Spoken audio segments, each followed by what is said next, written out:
Un incendio misterioso. Imagínese cuál sería la intensidad del incendio, que todo se fundió por completo, miles de grados centígrados. Una cosa así no puede pasar en Mónaco. Un santuario de multimillonarios. Un americano atrapado en el fuego. Hice lo que tenía que hacer por mi familia. Fuerzas siniestras están en juego. Hablaban del contraespionaje iraní, hablaban de la mafia rusa. Terroristas chechenos, incluso el Mossad. La muerte en el paraíso y uno de los casos más fascinantes de mi carrera, esta noche en Poder, Privilegio y Justicia.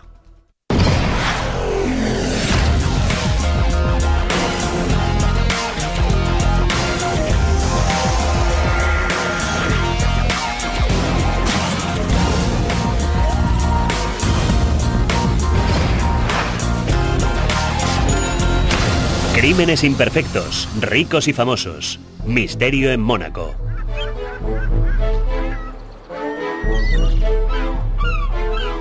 Mónaco goza del cálido sol de la Riviera y es el país del Príncipe Alberto y del Grand Prix. Pero los coches de carreras y la realeza no son los únicos atractivos del país para los más ricos del mundo. Mónaco es también uno de los lugares más idóneos para evadir impuestos y blanquear dinero negro.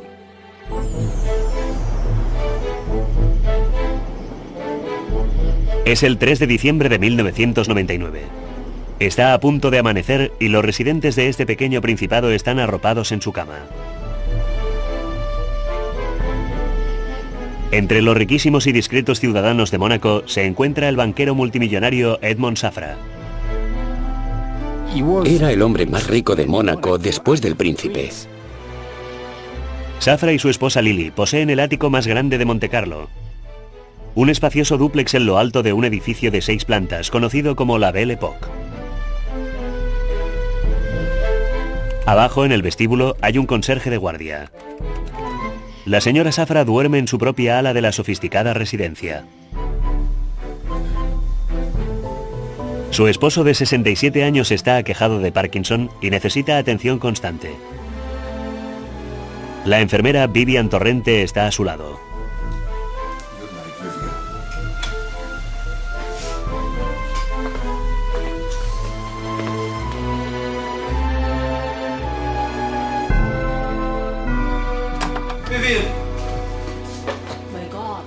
De repente otro enfermero a su servicio, Ted Maher, entra en el dormitorio con una navaja clavada en el vientre y cuenta a Safra y a Vivian que alguien le ha atacado.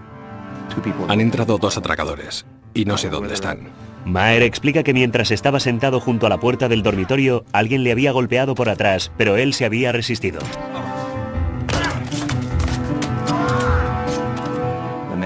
El hombre de la derecha ha sacado una navaja y me la ha clavado en el vientre.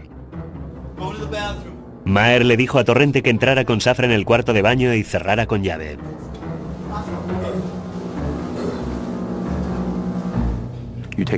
Llévate al señor Safra. Aquí tienes mi móvil, así puedes llamar. Yo bajo a buscarla.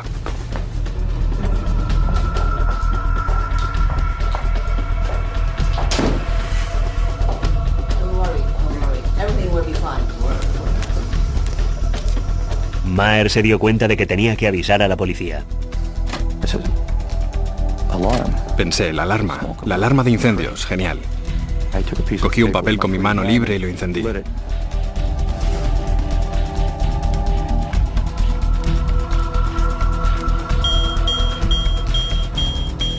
La alarma se disparará con el humo y alguien se dará cuenta. Vendrán enseguida. Mientras la policía responde a la alarma, Maher baja a trompicones hasta la primera planta del edificio. Y cuenta al conserje que le han atacado.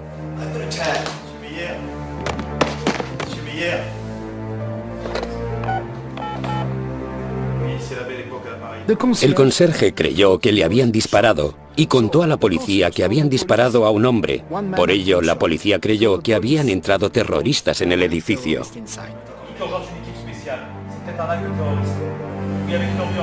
Tras contar lo sucedido a la policía, Ted Maher es conducido de urgencia al hospital Princesa Grace.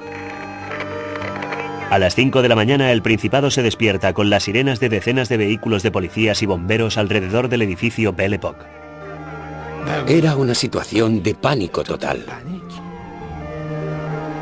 El guardaespaldas principal de Edmund Safra, Shmuel Cohen, llega de otra residencia de su jefe y se lanza para salvarle. Intentó subir al ático, pero no le dejaron.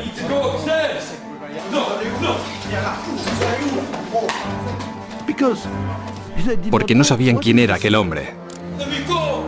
Y podía ser uno de los atacantes. La policía intenta averiguar lo que sucede en el ático donde reside el habitante más rico del Principado. Su primera iniciativa, la búsqueda intensiva de los atacantes, piso por piso, empezando desde el sótano. Mientras tanto, el pequeño fuego que Ted Maher ha encendido en la papelera empieza a propagarse. El fuego consumió la papelera. Empezó a avanzar por el suelo, por las paredes. Temiendo que los atracadores todavía están en el interior, la policía no deja que los bomberos accedan al apartamento de Safra. El humo empieza a filtrarse en el cuarto de baño.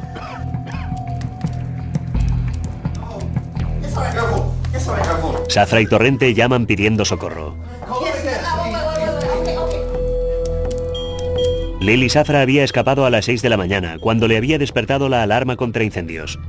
Pero cuando se entera de que su marido todavía está dentro, intenta volver. La policía no se lo permitió. ¿Qué podría hacer la señora Safra contra dos intrusos armados y contra un incendio? Vimos bomberos en la azotea. No se veían llamas. Solo veíamos mucho humo. El multimillonario y su enfermera estaban atrincherados en el cuarto de baño como animales enjaulados. Apenas puedo imaginarme su terror.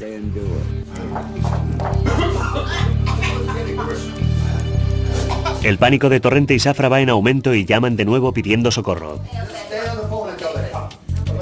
Primero habían hablado con la señora Safra, con otro de los enfermeros que estaba en otro hotel, incluso con la policía. Más de una hora después de que se iniciara la terrible experiencia, los agentes siguen diciendo a Safra que no se preocupe, que la ayuda está en camino. Incapaz de encontrar a los atacantes, la policía permite pasar por fin a los bomberos.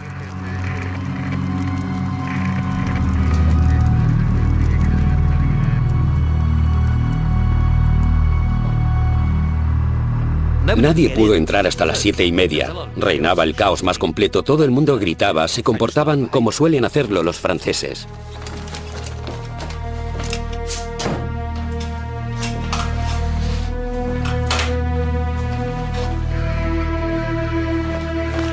Por fin, a las 7:30 pudieron entrar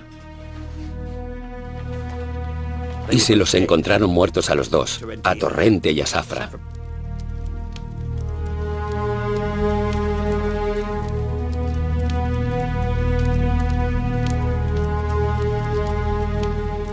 Aunque el fuego estuviera apagado, el humo que envolvía este extraño caso todavía no se había disipado. ¿Cómo era posible que dos asaltantes armados con navajas entraran y salieran del ático de Safra sin que nadie se diera cuenta? Obviamente, alguien tenía mucho que explicar.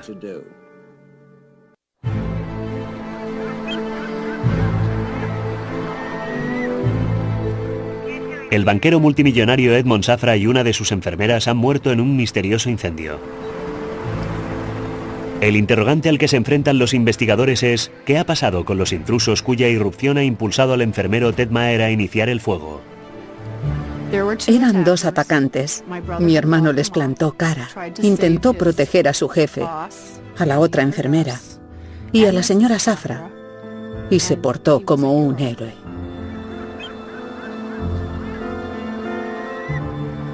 Los detectives interrogan a Ted Maher sobre sus atacantes y él les cuenta todo lo que recuerda.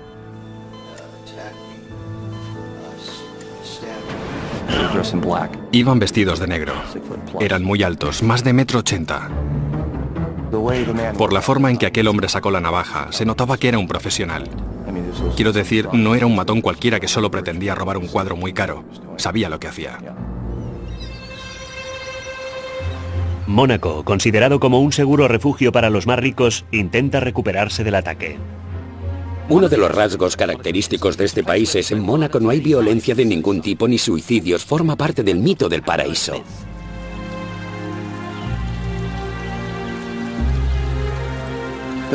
El gran novelista Somerset Maugham dijo una vez de Mónaco que era un lugar soleado para personajes turbios.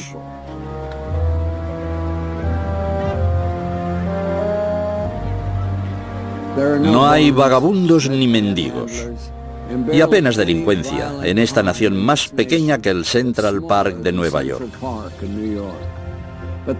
Sin embargo, el ataque contra Zafra puso en entredicho el grado real de seguridad de los habitantes de Mónaco. Varios grupos se verían beneficiados por la muerte de Edmond Zafra. Su nombre había saltado recientemente a los titulares por negociar la venta de su banco por 3.000 millones de dólares. Los hombres como Zafra no tienen enemigos vulgares y corrientes. Su banco estaba involucrado en la venta de armas a la contra. Era uno de los apoyos financieros más importantes para Israel, de manera que la OLP, la Yihad Islámica o cualquiera de estos grupos se beneficiaría sin duda con su muerte. También involucrado en la operación de blanqueo de dinero ruso que el Departamento de Justicia estaba investigando y cooperaba con esta investigación.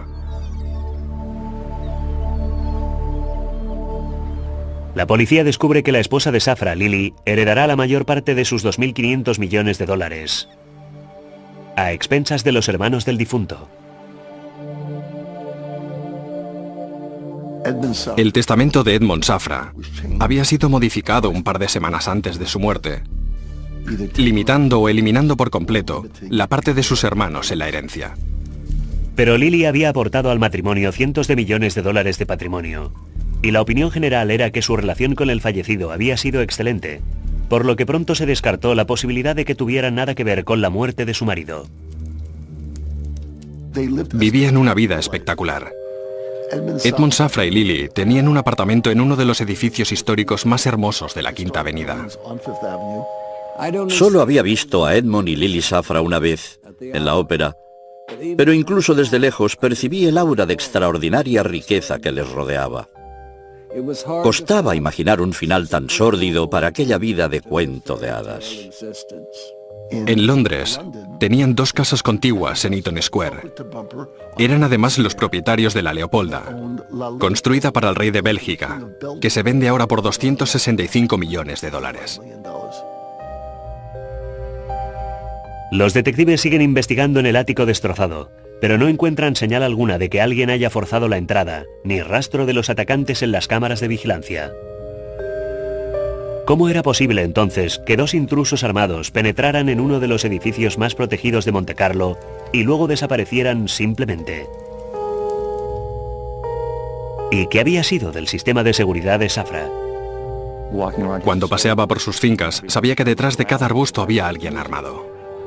Edmond Zafra vivía prácticamente rodeado por un ejército privado de guardaespaldas, muchos de ellos veteranos del Mossad, el servicio de espionaje israelí. Sin embargo, ninguno de ellos estaba de guardia la noche en que murió Edmond. La policía volvió a interrogar a Maher en el hospital. Esta vez intentaron profundizar en su pasado, intentando comprender el motivo que había llevado a Montecarlo a este enfermero americano. Mi madre era conductora de autobús escolar. Mi padre era reparador de averías telefónicas. Y era una familia muy estricta, muy religiosa, muy disciplinada. Soy el mayor de 5 hijos. Mis hermanos y yo no crecimos en la abundancia, solo teníamos lo básico. Y si queríamos algo, teníamos que trabajar para conseguirlo. Tras licenciarse del ejército y terminar sus estudios de enfermería, Maher se convirtió en un especialista neonatal muy bien considerado en Nueva York. Un día, los padres de unos gemelos que había tenido a su cargo le recomendaron a su amigo Edmond Zafra. Hay algo casi increíble en la trayectoria que llevó a Ted Maher desde atender a recién nacidos hasta entrar en el Sancta Sanctorum de uno de los hombres más ricos del mundo. Los orígenes de Maher eran tan humildes como grandiosos los de Safra. Ted no había tenido nunca acceso a este estilo de vida. Era realmente como un sueño convertido en realidad para un enfermero privado. Ahora, sin embargo, con su jefe fallecido y 2 puñaladas en el vientre, el sueño de Maher se ha derrumbado. Lily Safra se encarga de que la mujer de Ted, Heidi, viaje a Mónaco desde Nueva York para acompañar a su marido en el hospital. Pero la policía tiene otros planes para la señora Maher. La policía interrogó a Heidi durante 2 o 3 horas. Luego, ella pidió permiso para tomar un café, y al salir, un coche se detuvo a su lado. Ella no sabía que era la policía.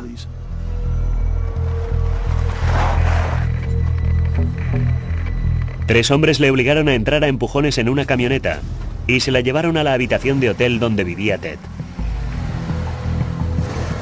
Raptándola y llevándosela por la fuerza, pudieron registrar la habitación sin violar la legislación monegasca. En el registro encontraron un frasco de xilocaína, un anestésico que ningún médico había recetado a Ted. Este descubrimiento despertó las sospechas de la policía sobre la credibilidad de Ted. De repente, Heidi se da cuenta de que la policía ya no considera a su marido como el héroe de la historia, sino que empiezan a tratarle como a un sospechoso.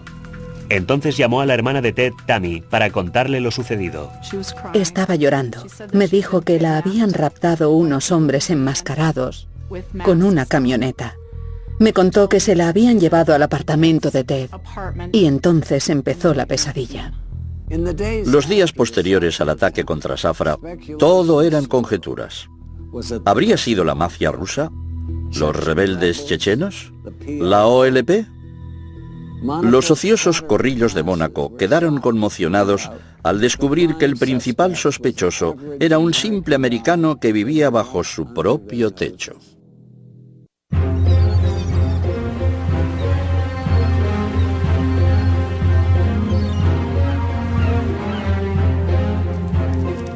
...24 horas después de la muerte de Edmond Safra y su enfermera Vivian, los investigadores todavía no han descubierto nada sobre los atacantes que habían penetrado en el lujoso ático.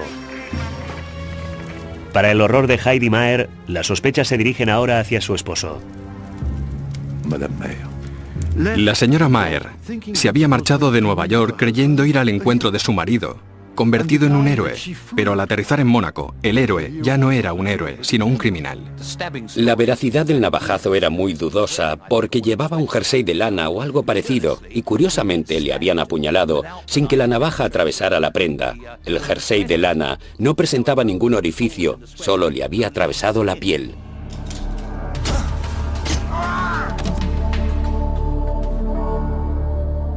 La policía también descubrió que Ted Maher poseía una navaja de la misma marca y modelo que la encontrada en el vestíbulo del edificio Belle Époque. Se había apuñalado con su propia navaja. Pero claro, siempre podía decir, tenía una navaja, el intruso me la quitó, me la clavó y me la devolvió. Porque encontramos el arma a su lado, aunque claro, no parece muy lógico. Los detectives interrogaron a Ted Maher varias veces. Me lo preguntaban de todas las formas posibles, pero yo siempre les contestaba lo mismo. Dicen a Maher que él es el culpable de la muerte de Safra y Torrente. Mi primera reacción fue echarme a llorar. Me considero a mí mismo como una persona bastante fuerte, pero me parecía increíble que me hicieran responsable de la muerte de un ser humano. La policía le expuso las pruebas en su contra, y finalmente, en la quinta sesión de interrogatorios, Maher les dijo exactamente lo que querían oír. Les dijo, voy a deciros la verdad. La verdad es que estaba solo en el apartamento con el señor Safra y la señorita Torrente y me clavé la navaja yo mismo.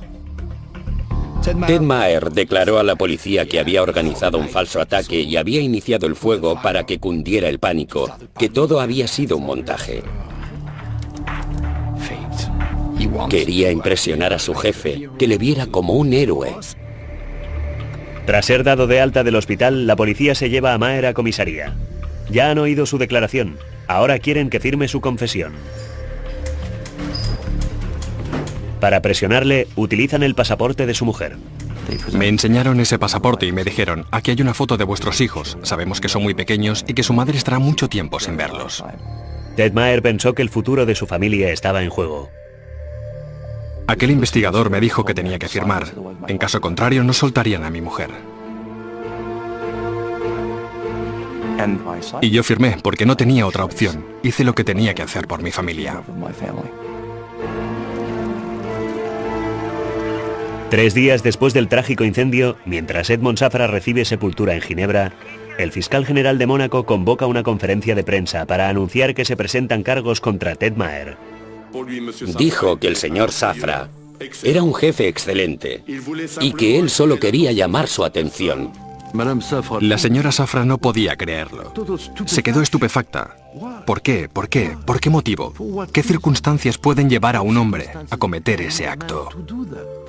Cuando me enteré de la confesión de Ted, mi escepticismo fue inmediato. Se habían dado mucha prisa en dejar el caso tan bien atado. El culpable estaba en la cárcel y Mónaco volvía a ser un lugar muy seguro. Pero ¿era realmente cierto que Maher se hubiera apuñalado a sí mismo y hubiera iniciado el incendio solo para que Edmond Safra le considerara un héroe? No pretendo mostrarme cínico. Solo un poco más concreto. Lo que Maher quería no era tanto ganarse el aprecio de Edmond Safra, sino más bien su dinero. Y por favor, no lo dude. Si las cosas hubieran realmente sucedido tal como él decía haberlo pretendido, es decir, se presenta un peligro y Ted Maher salva a Edmond Safra de ese peligro. Si todo hubiera terminado ahí, habría recibido sin duda una recompensa que le hubiera permitido retirarse para el resto de su vida. La cárcel de Mónaco es el hotel de París de las cárceles. La celda de Ted tenía aire acondicionado y vistas al Mediterráneo.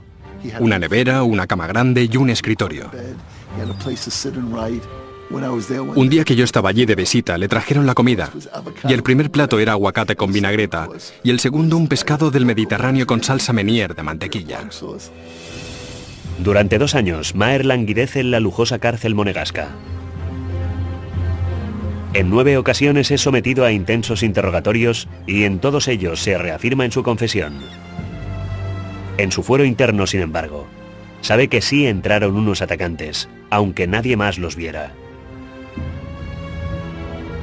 ¿Se imagina eso? Saber la verdad y aguantar que la gente te llame asesino, criminal, sicario y todas esas acusaciones y no poder defenderte.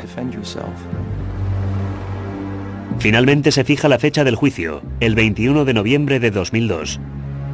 Heidi Maher contrata a un abogado americano para la defensa de su marido. Ted insistía en que le habían apuñalado. Le expliqué que podía ayudarle, quizá conseguir que se declarara nula su confesión.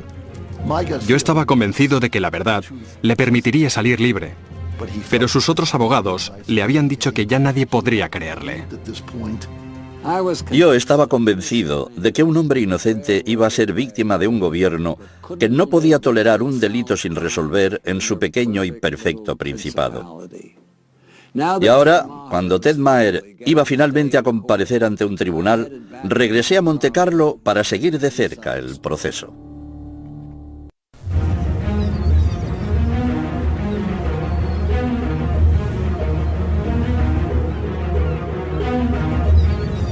En Mónaco ha llegado el otoño, y el enfermero americano Ted Maher está a punto de ser juzgado tras casi 3 años en la cárcel. Le han dicho que solo será castigado con una condena leve por iniciar el incendio en el que murieron Edmond Safra y Vivian Torrente. Pero justo antes de que empiece el juicio, sus abogados le dan una mala noticia. Donald Manás y George Blood vinieron a la cárcel y me dijeron: Ted, tenemos un serio problema. El fiscal pide 12 años. Contesté: ¿cómo? ¿Os habéis vuelto locos? ¿Por qué? Por el incendio y por la muerte de 2 personas. ¿Me culpan a mí de toda la tragedia? No es posible. Entonces me di cuenta de la gravedad de mi situación. Para colmo, el juez dictamina que su abogado americano Michael Griffith no puede ser su defensor principal en el juicio. Me dijeron que Michael Griffith no podía ser mi defensor principal, que no tolerarían el estilo anglosajón en el tribunal. El 21 de noviembre de 2002 se inicia el juicio, bajo la atenta mirada de todo Montecarlo. Nunca se había visto un juicio semejante en Mónaco. Jamás. Fue el juicio del siglo, el Grand Prix de los juicios, o algo parecido, con abogados muy brillantes, con la familia Safra tan llamativa y con ese Ted Maher, que es como una especie de Forrest Gump o algo así. De manera que fue algo totalmente surrealista. El juicio se celebró en el Palacio de Justicia de Mónaco, que es exactamente tal como podrías imaginarte. Todo era increíblemente solemne, casi parecía una iglesia. Detrás de los jueces colgaba un crucifijo de 2 metros. No cabía ni un alfiler. Había prensa del mundo entero. Dominic Dionne tenía uno de los mejores asientos de la sala. El fiscal principal, Serdet, llevaba una gran toga roja, y nosotros, los abogados, llevábamos togas negras con pechera blanca. Todo era muy espectacular. El equipo de la defensa de Maher insistió en que el acusado no tenía la intención de dañar a nadie. Nuestra línea de defensa fue que al iniciar el incendio, Ted Maher había sido culpable, como mucho, de homicidio involuntario. No inició el fuego con la intención de dañar al señor Safra.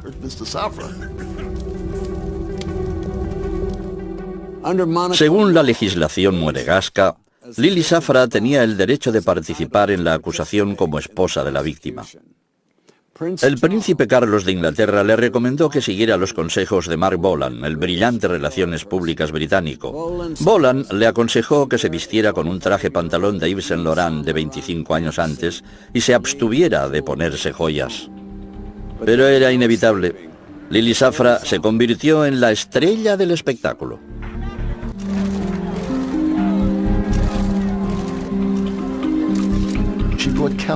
La señora Safra había contratado a un abogado suizo muy caro, Marc Bonan, y a George Cageman, exministro de Justicia de Francia.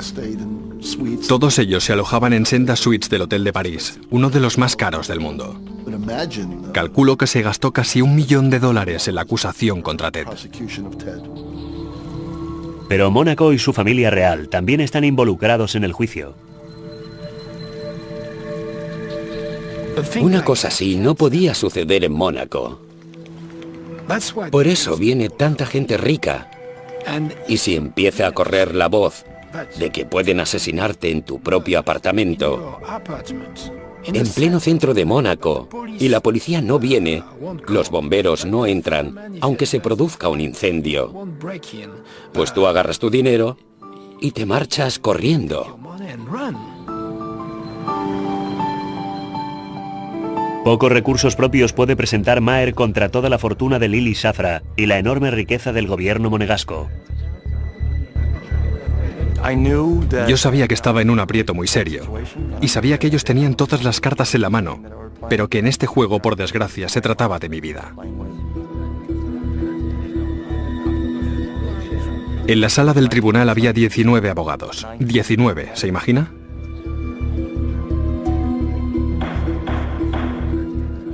Por desgracia, ninguno de ellos representaba a Ted Maher.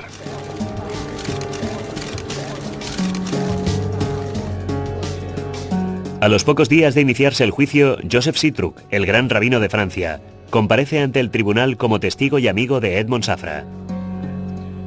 La legislación del país permite al acusado Ted Maher interrogar directamente a los testigos. Cuando empezó la tanda de preguntas, nadie tenía nada que decirle a aquel rabino, pero yo sí. Y desde lo más profundo de mi corazón, le pregunté si podía formular una plegaria allí mismo para el señor Safra y Vivian Torrente. La pregunta de Ted era tan rara que empecé a preguntarme si aquel hombre no estaba un poco loco.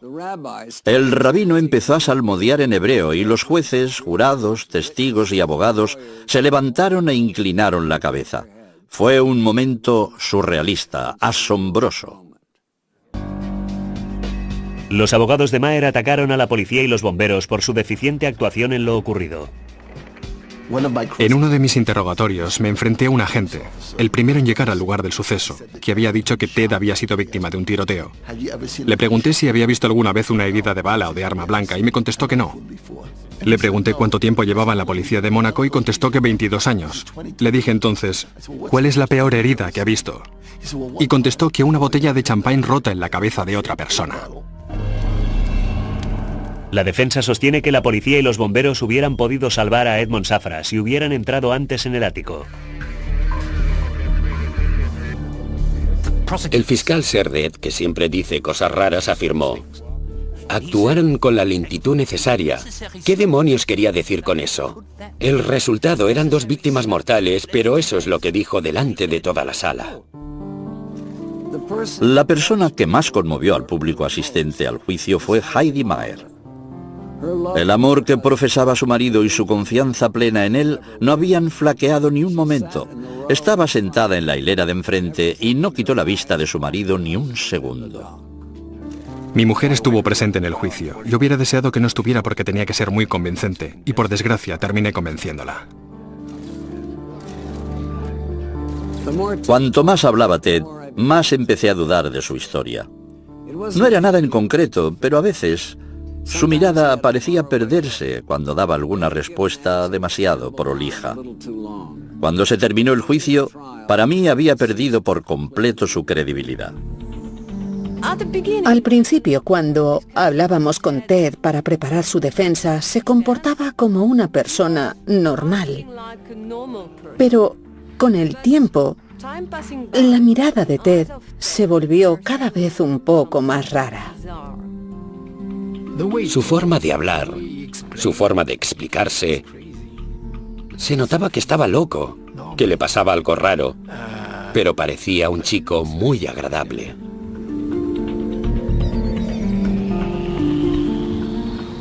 Al cabo de 10 días de testimonios, la suerte de Ted Maher está en manos de 3 jurados y 3 jueces. Tras 12 días de juicio, me ordenaron que saliera de la sala. Salí y al cabo de 45 minutos me dijeron que podía volver. Un periódico francés calificó al acusado de Dr. Ted y el señor Maher, parodiando a Dr. Jekyll y Mr. Hyde. Y es cierto que Ted parecía ser 2 personas en una. Me pregunté a quién sentenciaría el juez, ¿al padre amante y enfermero responsable o a la persona profundamente trastornada que yo había percibido durante el juicio?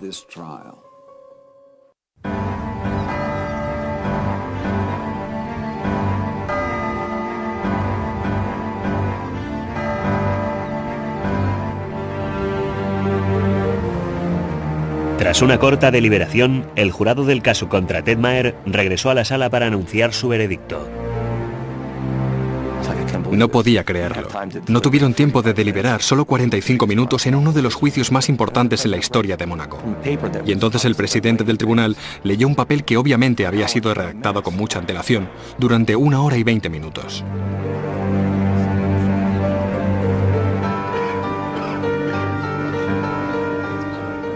En él se me condenaba a 10 años de cárcel, una decisión con 4 votos a favor y 2 en contra.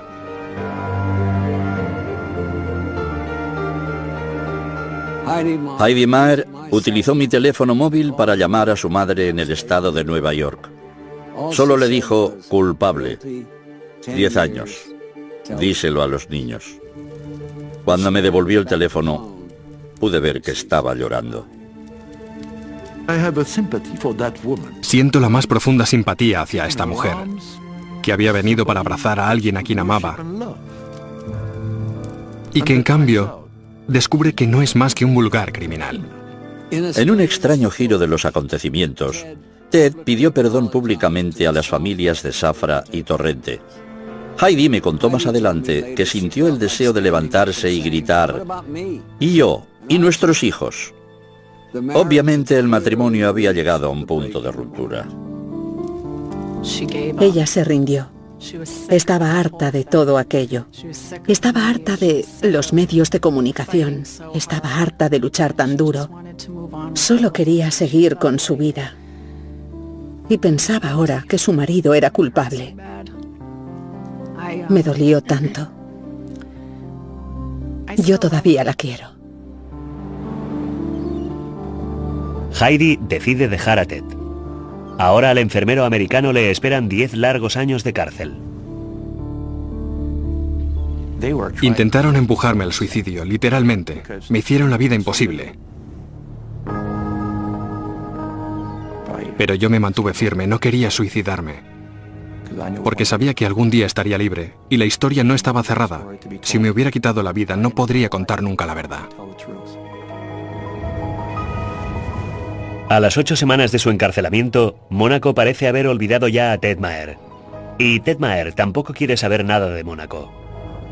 De manera que junto con su compañero de celda, el ladrón italiano Luigi Ciardelli, empieza a planear la fuga. Si mirabas estas 7 capas de barrotes, veías que era imposible físicamente que alguien las atravesase.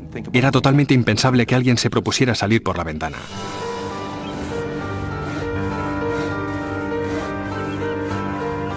Noche tras noche, Maher va serrando los barrotes con una sierra conseguida clandestinamente. Tras semanas de esfuerzos secretos, él y su compañero de celda consiguen por fin su objetivo. Anudaron unas sábanas, exactamente como en las películas antiguas, y se fugaron de la cárcel saliendo por la ventana. Nunca se había oído hablar de una fuga carcelaria en Mónaco. Jamás. La noche del 21 de enero de 2003, la noche del aniversario de mi hermana, me escapé. Mi compañero de celda me abandonó en cuanto tocó el suelo. Yo crucé todo Montecarlo, incluso les dije buenas noches a 3 policías al salir de la cárcel, y me marché muy rápido. Llegué a Niza, en Francia, y me dirigí a un hotel de 2 estrellas. Le dije al recepcionista que el coche me había dejado tirado. Me llamó por teléfono y me dijo, ¡feliz cumpleaños! Me dijo que se le había averiado el coche y que el conserje necesitaba el número de una tarjeta de crédito para poder darle una habitación. Lo he perdido todo y necesito ayuda. ¿Qué podía hacer yo? Entonces le di el número de mi tarjeta de crédito.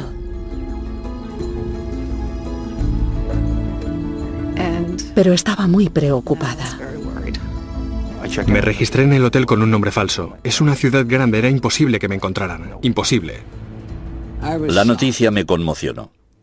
La gran fuga de Ted era la primera acontecida en una cárcel de Mónaco desde hacía más de 50 años. Pero yo me preguntaba cuánto tiempo podría seguir en libertad en un país extranjero, sin dinero, sin amigos y sin hablar francés.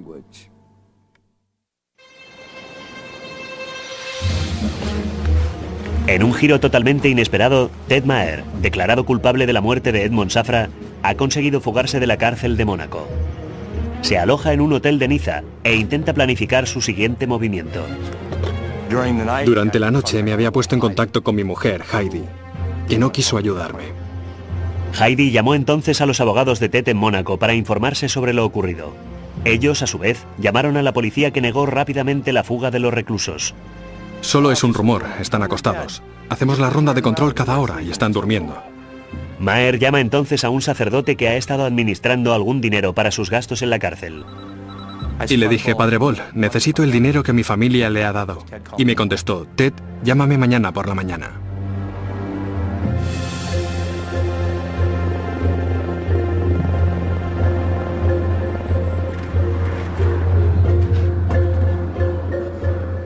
Así lo hice, y hablé con el padre Peter Bol, que decía, el hombre que buscan está al teléfono. Maher se da cuenta de repente de que la policía está con el sacerdote y sale huyendo. Recogí mis cosas y bajé al vestíbulo. Allí me esperaban 5 policías franceses. Me habían traicionado todos, mi mujer, mi abogado y un sacerdote. ¿Qué más se puede pedir? Detenido de nuevo, Maher será más tarde extraditado a Mónaco.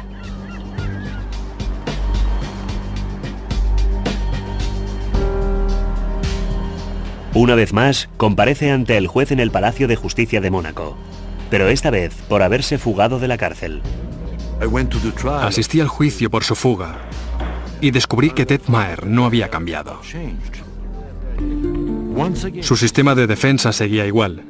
Yo no he sido, han sido los otros. La cantidad de cosas que habían pasado sin que él quisiera era enternecedora. Había matado sin querer. Había escapado sin querer. ¿Estaba viviendo sin querer? Como castigo por su fuga, Maher es condenado a otro año de cárcel, además de su sentencia de 10 años. Maher intenta hacerse a la idea de la larga condena que le espera. Es un hijo de puta muy resistente. Y su fe en Dios es más fuerte que la mía. Seguí interesándome por el caso y me enteré de que Ted Maher se estaba convirtiendo en otra persona en la cárcel. Ya no era el personaje indefenso, ligeramente demente, que parecía ser durante su juicio. Ahora quería demostrar su inocencia públicamente. En agosto de 2007, Ted Maher sale de la cárcel de Mónaco tras cumplir su condena. Se marcha inmediatamente a Estados Unidos, ansioso de ver a sus hijos y empezar una nueva vida en libertad. El avión aterrizó. Yo tenía el corazón en un puño. Temía que los años de cárcel le hubieran destrozado como persona. Pero no es así. Sigue siendo el mismo cabrón, el mismo hermano genial de siempre. Estoy tan feliz de que haya vuelto a casa. Bueno, lo primero con lo que me encuentro después de horas de avión es una orden de alejamiento para que no me acerque a mis hijos. Supongo que mi mujer se asustó mucho al pensar que finalmente había salido vivo de la cárcel. Hoy en día todavía no he conseguido ver a mis hijos y sigo luchando por ello. Ted Maher fue injustamente acusado y condenado por algo que no hizo. Hay ciertas personas que se han beneficiado con la muerte del señor Edmond Safra. Y estas personas saben quiénes son. Y saben lo que hicieron. Y saben lo que no hicieron. Cualquier versión procedente de las autoridades monegascas, cualquier historia avalada por ellas, es casi indiscutiblemente incierta. Creo que este caso será uno de los grandes misterios de la historia de Mónaco para siempre. Y dudo que algún día sepamos la verdad. Ted Maher causó la muerte de 2 personas. Las cosas son muy sencillas. Por desgracia, incluso hoy en día, me encuentro con gente que sabe que me ocupé de este caso y que vienen y me dicen con cara de complicidad: pero Mark, ¿de verdad crees que no hubo más que eso? Pues sí, lo creo de veras. No tan solo lo creo, es que lo sé racionalmente que no hubo más que eso. Al principio creí que Ted Maher era una víctima. Luego pensé que estaba loco. Ahora, 8 años más tarde, lo único que sé es que Edmond Safra se llevó a la tumba toda la verdad sobre lo que ocurrió aquella noche. Dominic Dunne para la televisión judicial.